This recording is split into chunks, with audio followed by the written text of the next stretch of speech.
À quel moment on récite les mantras? Une fois qu'on a visualisé l'image, on l'a en tête. Quand est-ce qu'on récite les mantras? Nang doyan teso katuris chetang gomgyati ngai doyan yamaya. Tasuzu ha roji dewe ha kara ra le be boshi den tegara tigres ne. Ani saje ko roji ne tegara ha ra thono. Ni goda ha ra ni jana to ngro. Yes sir. Tiche yomaras ka do. Yes sir. Ni teso yang kaga chena dira. Ka jen ji. Yes sir. Just come ro ha ra ya da goda ni jana to ngati. Yes sir.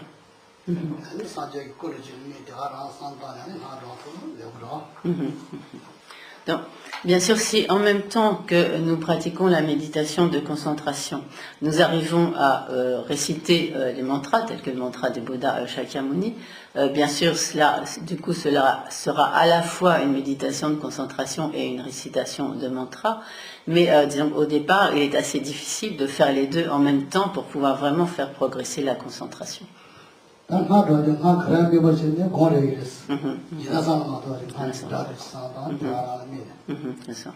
Mais en fait, lorsque nous récitons un mantra, le simple fait d'être vraiment concentré sur le son du mantra, cela en soi est déjà une méditation. Et pour la visualisation, est-ce que c'est le Bouddha entièrement ou le visage, les yeux, les mains, ou c'est tout l'ensemble? Donc,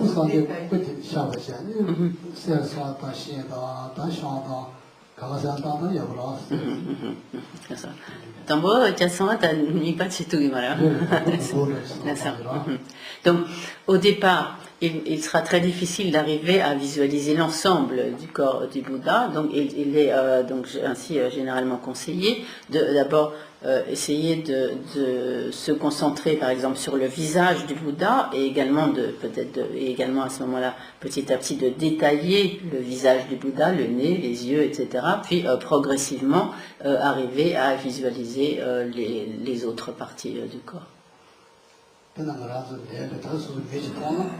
Là. Ça.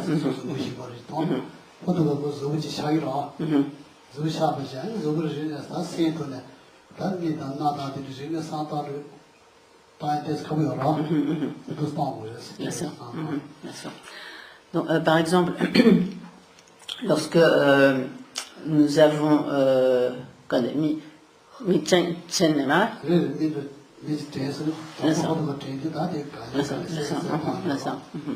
donc, par exemple, lorsque nous évoquons le souvenir d'une personne que nous connaissons bien, donc nous avons une certaine image qui nous surgit à l'esprit, mais maintenant si nous voulons vraiment détailler cette représentation à l'esprit, donc au départ cela nous est beaucoup plus difficile et donc une image peut-être assez grossière va surgir à notre esprit et c'est seulement si nous nous appliquons ensuite vraiment à la concentration sur progressivement que les détails vont pouvoir vraiment nous apparaître.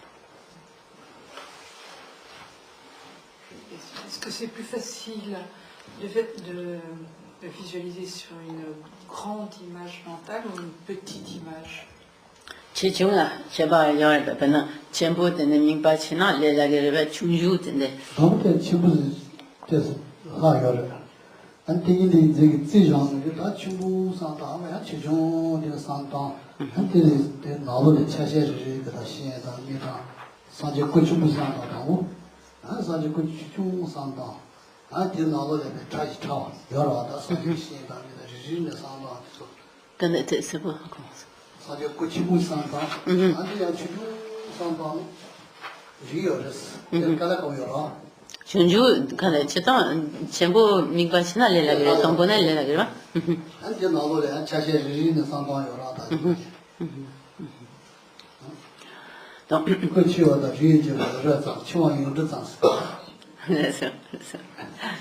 Donc, ani kali kali yang chune sam digre amte chego eres. Tegi jaro ko digre su sandan de ba chu sa de chu ta. Achi ta de se ta de sandan digre. Ça.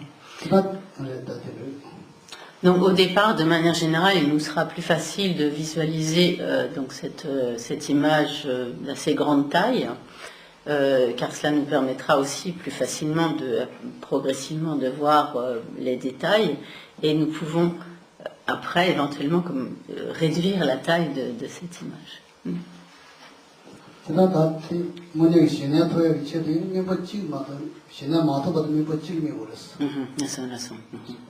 Donc, si l'on veut vraiment arriver à la réalisation du calme mental, donc la réalisation du calme mental étant la réalisation donc, de développement de cette méditation de concentration, alors il est important de toujours garder le même objet de concentration pendant toute la progression de la méditation. Jusqu'à ce que l'on ait, donc depuis qu'on commence à cette pratique, donc ça peut prendre un certain temps, donc depuis qu'on commence à s'appliquer à cette méditation de concentration, jusqu'à ce que l'on parvienne véritablement à la réalisation du calme mental, il est important de ne pas changer d'objet de concentration.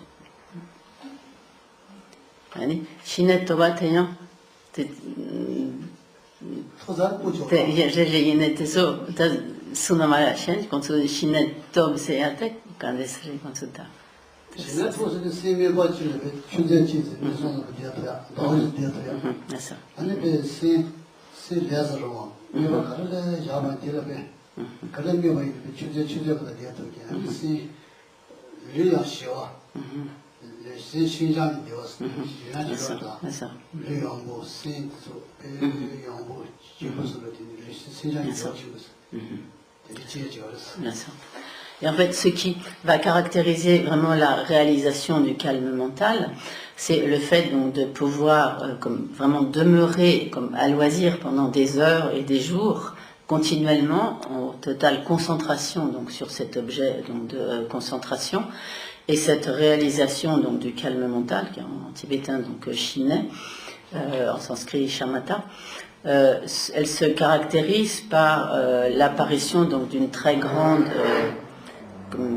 qui est traduit parfois par maniabilité, ou une très grande aisance ou légèreté à la fois du corps et de l'esprit, et ceci s'accompagne d'une expérience comme de forme de félicité, de très grande disons de félicité à la fois du corps et de l'esprit, qui fait que l'esprit et le corps sont dotés de cette totale aptitude à poursuivre la méditation, la concentration, sans aucune difficulté, de sorte que la concentration peut se prolonger aussi longtemps qu'on le souhaite, sans aucune difficulté. Et à ce moment-là, l'esprit demeure totalement stable et totalement clair donc, sur son objet, sans aucune interférence, sans aucune distraction. À ce moment-là, et lorsque se manifeste ainsi donc, cette très grande aisance, cette grande légèreté à la fois du corps et de l'esprit, et que l'esprit demeure ainsi concentré aussi longtemps que le souhaite pendant des heures ou voire des jours sur son objet, c'est que l'on a alors atteint vraiment la réalisation du calme mental. Une fois que cette réalisation a été atteinte, alors on peut à ce moment-là changer d'objet de concentration.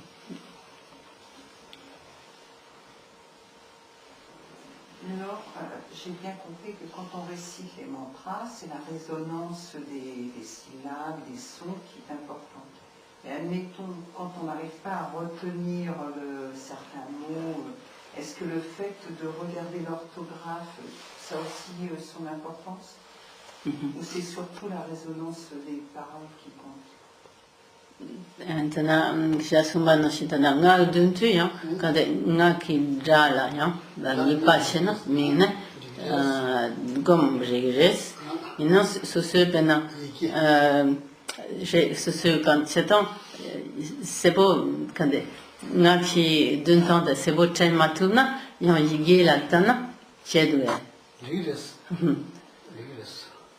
donc, même si on n'arrive pas à se souvenir donc, des mantras, on peut tout à fait les lire et c'est tout à fait correct. Oui, il a parlé de la méditation de concentration. Il y a d'autres formes de méditation. Oui, justement, Geshe-la, donc il va certainement en parler après. Donc il y a la méditation de concentration, dont Geshe-la vient de donner donc des explications, et la méditation analytique. Ce sont les deux. Oui, oui. Donc Geshe-la en parlera. Oui. Méditation de concentration, c'est bon? Ça va? Oui, oui, bien sûr, oui. Question de vocabulaire. Oui. Samadhi, samatha, même chose. Alors, c'est... je vais... J'attends. Shinet en tingezin douye.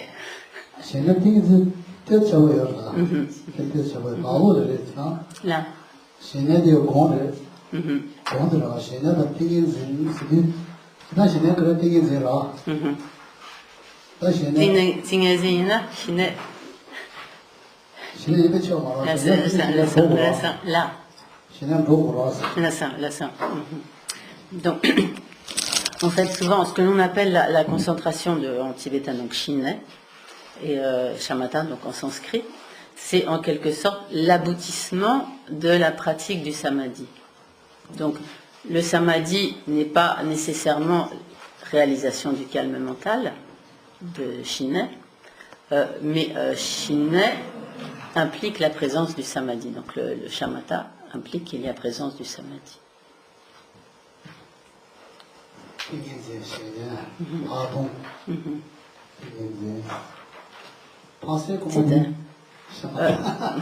On traduit. Certains, mais Shamatha c'est un cinéma, Shamatha sanskrit qui est Shamatha c'est que français qui est un calme mental. Certains mais c'est un dégueulé. On a chena tigiamo mendo. Il y a mis. J'ai c'est un jotan de yabo mendo. Il y a mis sama te pendu chigina yan so se kra chena to ce qui est chido. Donc, alors, c'est ce qu'on traduit donc en français, donc Shinne, qu'on traduit habituellement par calme mental, qui en fait n'est pas du tout une bonne traduction, mais que je reprends parce que c'est celle que tout le monde utilise. Mais en réalité, donc, bon, je connais pas la racine sanscrite, mais en tibétain, Shi c'est paisible comme pacifié et Ne c'est demeurer.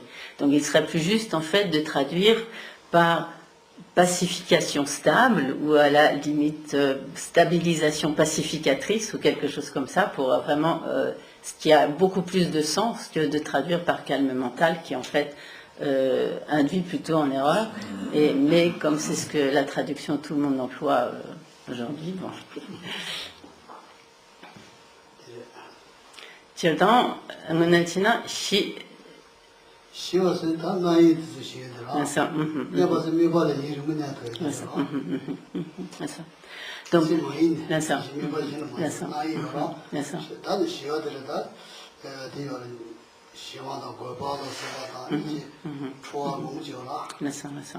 et donc précisément, ce chi qui veut dire donc pacifier, apaiser, cela se réfère à la pacification, donc comme l'élimination de toutes les distractions, donc où toutes les distractions et tous les obstacles en fait à la concentration ont été ainsi dissipés, apaisés, et ne qui signifie littéralement comme demeurer, et donc ici se réfère donc à la stabilité et au fait que l'esprit est alors capable de demeurer de manière totalement stable sur son objet.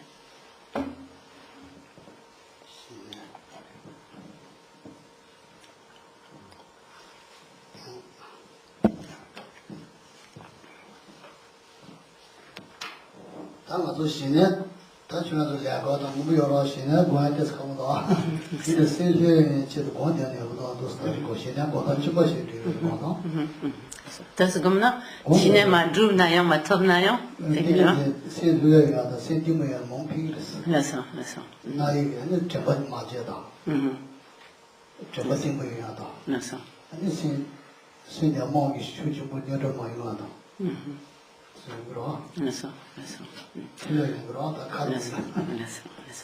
donc, vu le type de vie qui est le nôtre, donc avec donc nous avons tous travaillé, nous avons diverses activités, responsabilités, etc. Donc, il est difficile dans la situation qui est la nôtre de parvenir vraiment à la réalisation du calme mental, donc de méditer sur donc la Shinai, ou la pacification stable, afin de pouvoir en obtenir véritablement la réalisation. Néanmoins, si nous nous appliquons à cette méditation de concentration, même si nous n'arrivons pas à la réalisation vraiment caractéristique du calme mental, si simplement nous nous appliquons à cette méditation de concentration, nous en tirerons vraiment de très grands bénéfices. Déjà, nous aurons un esprit beaucoup plus détendu, beaucoup plus calme, beaucoup plus paisible. Cela va également nous permettre de développer toutes nos capacités de mémoire et d'attention.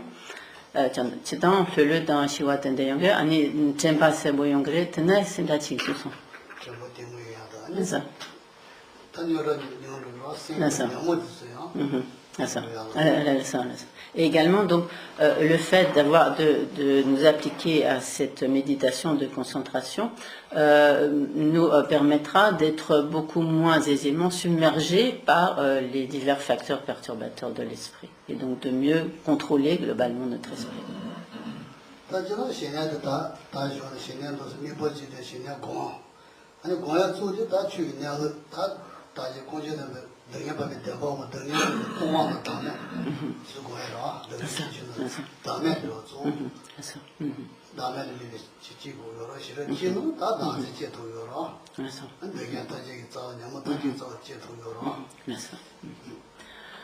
Donc, le but essentiel du développement de cette, comme de parvenir à la réalisation du calme mental ou de Shinai, de Shamatha, c'est, une fois que l'on a atteint cette réalisation, de prendre la vacuité pour objet de la méditation et d'arriver donc à méditer le calme mental, donc méditer Shinai, en ayant pour objet la vacuité, c'est-à-dire donc l'absence d'existence inhérente du soi et des phénomènes. Donc en effet, ce qui est à la racine de tous les facteurs perturbateurs de l'esprit et donc à la racine de toutes les souffrances, c'est l'ignorance qui saisit le soi, à savoir donc l'ignorance qui saisit l'existence en soi, l'existence inhérente, comme l'existence indépendante.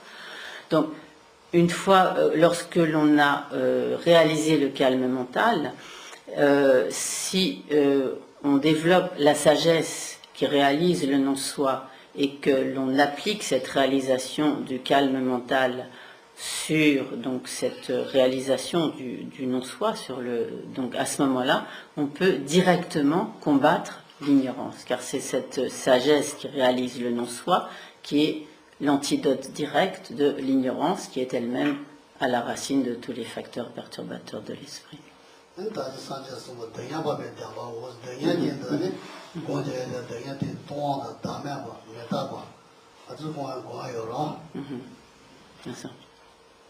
Et donc, c'est la raison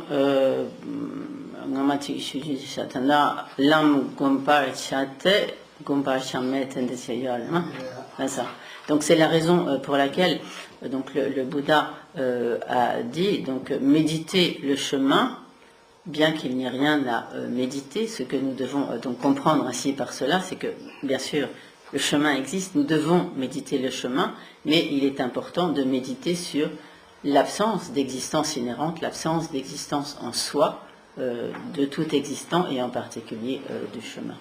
Donc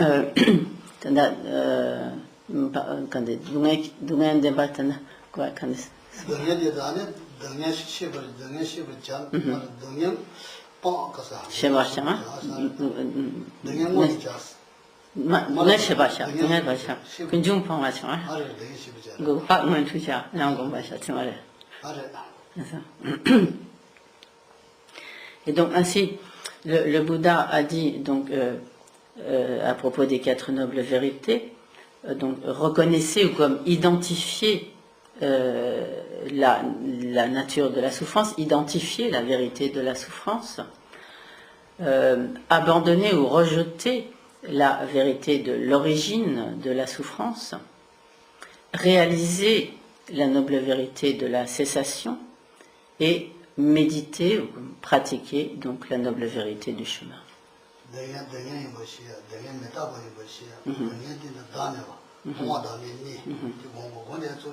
Bien sûr.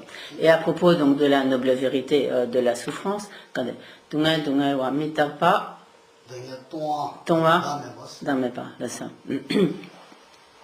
et à propos donc des 4 caractéristiques de la noble vérité de la souffrance, donc le Bouddha a également expliqué donc que la souffrance est comme de la nature de la souffrance. La souffrance est impermanente, la souffrance est vide et la souffrance est non-soi.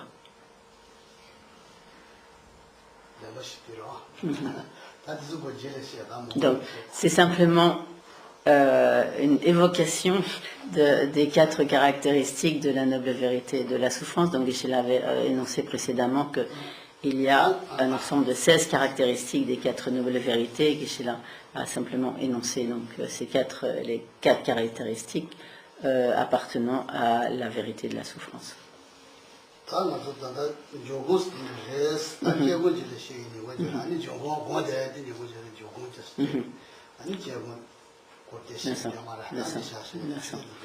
Donc, nous allons nous arrêter là pour ce matin. Cet après-midi, donc, Geshe-la donnera des explications sur la méditation analytique. Et là,